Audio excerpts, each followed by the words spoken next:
Por morarmos em um país continental como o Brasil, é certo afirmar que existe uma grande quantidade de cidades espalhadas em cada estado do território tupiniquim. Todavia, existem aquelas que são o ponto central do estado em que estão situadas, as famosas capitais. Também é certo afirmar que cada capital possui sua própria história com seus próprios acontecimentos e também com suas próprias lendas. Então, inspirado por esse vídeo do Semideus, resolvi fazer este vídeo aqui falando sobre uma lenda de cada capital brasileira, sendo esta a primeira parte, e no futuro pretendo trazer outras partes falando sobre as lendas das capitais restantes. Então se inscreva no canal para acompanhar as próximas partes. Recado dado, vamos para o vídeo.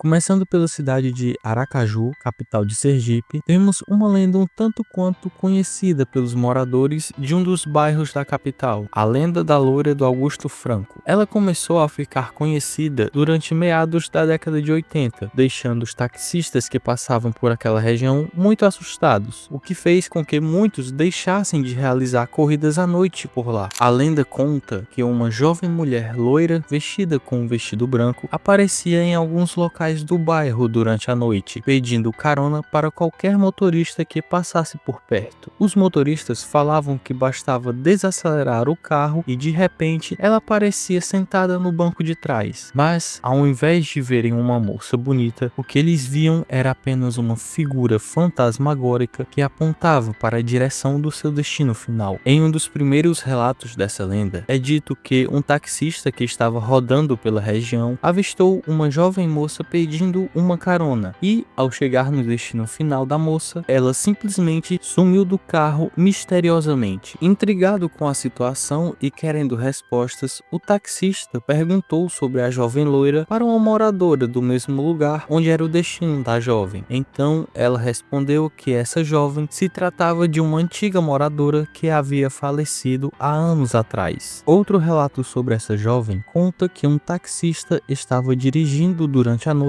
quando de repente ela apareceu na frente do carro e ele passou por cima. Mas o mais intrigante desse relato é que ao sair do carro para socorrê-la, o taxista não avistou ninguém na pista.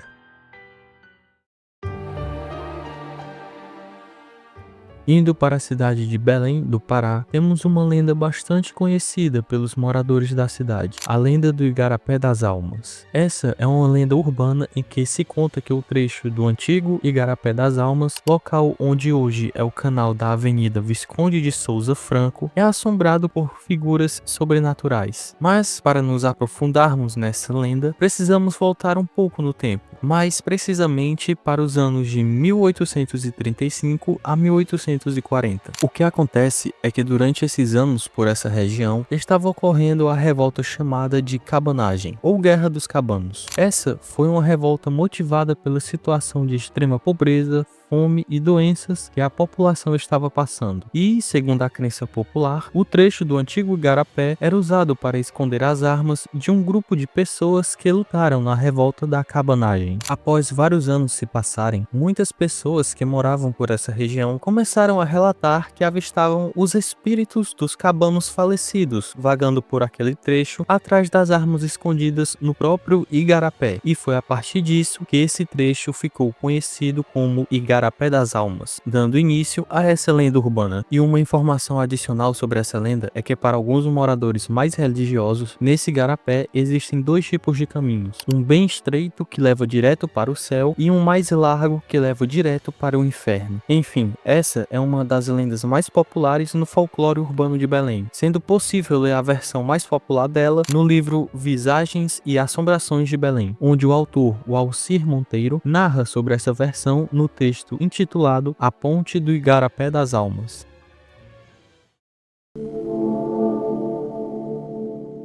Agora, indo para a região sudeste do país, mais precisamente para Belo Horizonte, capital de Minas Gerais, temos uma lenda urbana bastante conhecida por lá, a Maria Papuda. Durante os anos em que Belo Horizonte estava sendo construída, Maria Papuda foi uma das muitas pessoas que não queriam deixar a região onde morava por causa da construção da cidade. Mas, apesar de seu esforço feito para permanecer por lá, sua casa, assim como a das outras pessoas, acabou sendo destruída destruída, sendo construída em seu lugar o Palácio da Liberdade, e por causa disso, ela se viu obrigada a procurar um outro lugar para morar. Mas isso só serviu para despertar sua fúria contra a construção da cidade. Foi então que, antes de ir embora, Maria Papuda lançou uma maldição sobre todos os governantes que ocupassem o Palácio da Liberdade. O governante que assumisse o mandato do Estado em um ano par sofreria um grave acidente. Essa maldição se comprovou verdadeira de uma certa forma, já que alguns políticos chegaram a falecer depois de assumirem um mandato do Estado em um ano par, como Silviano Brandão, que foi eleito presidente do Estado em 1898 e vice-presidente da República em 1902, e faleceu antes de assumir o mandato federal. João Pinheiro, que assumiu a chefia do Estado em 1906 e faleceu 2 anos depois, e Raul Soares, que tomou posse em 1922 e sofreu um ataque cardíaco enquanto tomava banho em 1924. Diante de tantas evidências da veracidade da maldição, outros políticos se recusavam a passar muito tempo dentro do palácio, como era o caso de Juscelino Kubitschek, Israel Pinheiro, Tancredo Neves e Itamar Franco, que se recusavam a ficar no palácio depois que anoitecia. E para finalizar esse tópico, em 2002, Itamar Franco, durante seu mandato como governador de Minas Gerais, chegou a dar uma entrevista confirmando que o Palácio da Liberdade é realmente assombrado, afirmando que as janelas e portas do lugar se abrem e fecham sozinhas.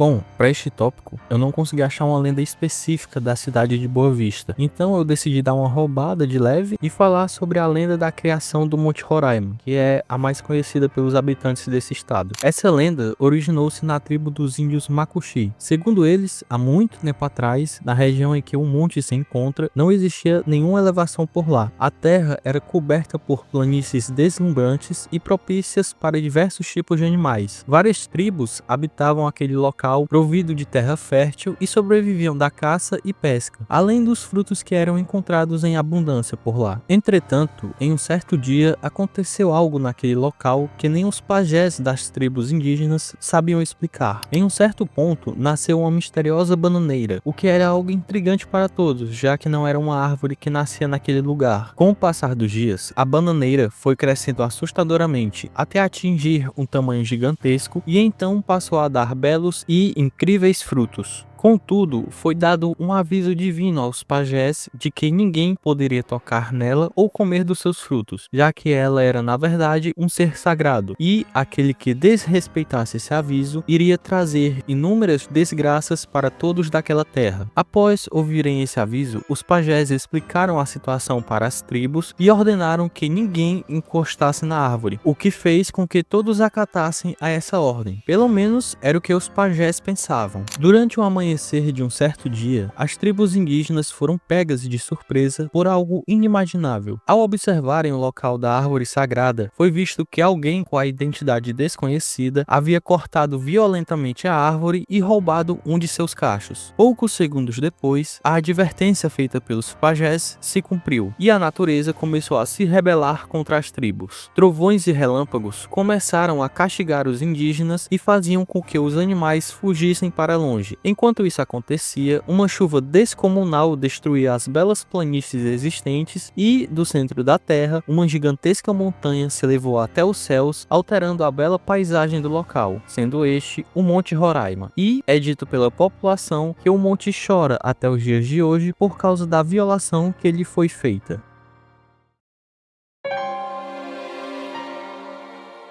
Indo para a capital com a maior quantidade de gente honesta desse país, temos uma lenda que está no imaginário popular de Brasília, a lenda do Teatro Nacional Assombrado. Essa não é necessariamente uma só lenda sobre a construção, que é contada para os moradores da cidade, e sim um conjunto de relatos sobre assombrações que corroboraram para a construção desse misticismo macabro envolto no Teatro Nacional. Isso começou em 1989, quando o maestro Cláudio Santoro sofreu um infarto quarto durante um ensaio com a orquestra sinfônica do local e veio a falecer logo em seguida. A partir disso, foi se criando rumores sobre o local ser possivelmente amaldiçoado. Alguns dos rumores que colaboraram para a construção dessa lenda são os seguintes. Um deles fala sobre uma bailarina que sempre se apresentava no teatro e assim que acabava a sua apresentação, ela ia conversar com o público no estacionamento. Certo dia, uma das pessoas que sempre conversava com a bailarina tinha ido ao teatro e se deparou com uma foto dela emoldurada em um quadro. Ao perguntar sobre a foto para alguém que trabalhava no teatro, ele descobriu que a bailarina havia falecido anos atrás, mas que ela realmente fazia parte do grupo que se apresentava no Teatro Nacional. Outro relato é sobre um violinista que, ao tentar usar o elevador do prédio, não prestou atenção no momento em que o elevador havia saído e caiu no fosso abaixo dele, falecendo após isso. Depois desse acidente, é dito que o equipamento começou a funcionar sozinho misteriosamente. Por fim, temos um relato que no final se confirmou como verdadeiro. Durante as noites, um piano que ficava no teatro costumava tocar sozinho. Isso fez com que os funcionários do lugar acreditassem na existência de um fantasma que tocava o piano todas as noites. No entanto, em uma certa noite, quando os funcionários ouviram o piano tocar, eles tomaram coragem e foram investigar o que acontecia. Então, acabaram descobrindo que, na verdade, se tratava de um gato que entrava à noite no teatro e ficava passeando pelas teclas. E algo que eu gostaria de frisar é que esses relatos foram contados pelo publicitário João Carlos Amador, autor do livro Histórias de Brasília, e provavelmente esses relatos devem estar nesse livro com mais detalhes. Eu digo provavelmente porque eu não cheguei a ler o livro, então não posso dar certeza. Enfim, é só isso mesmo.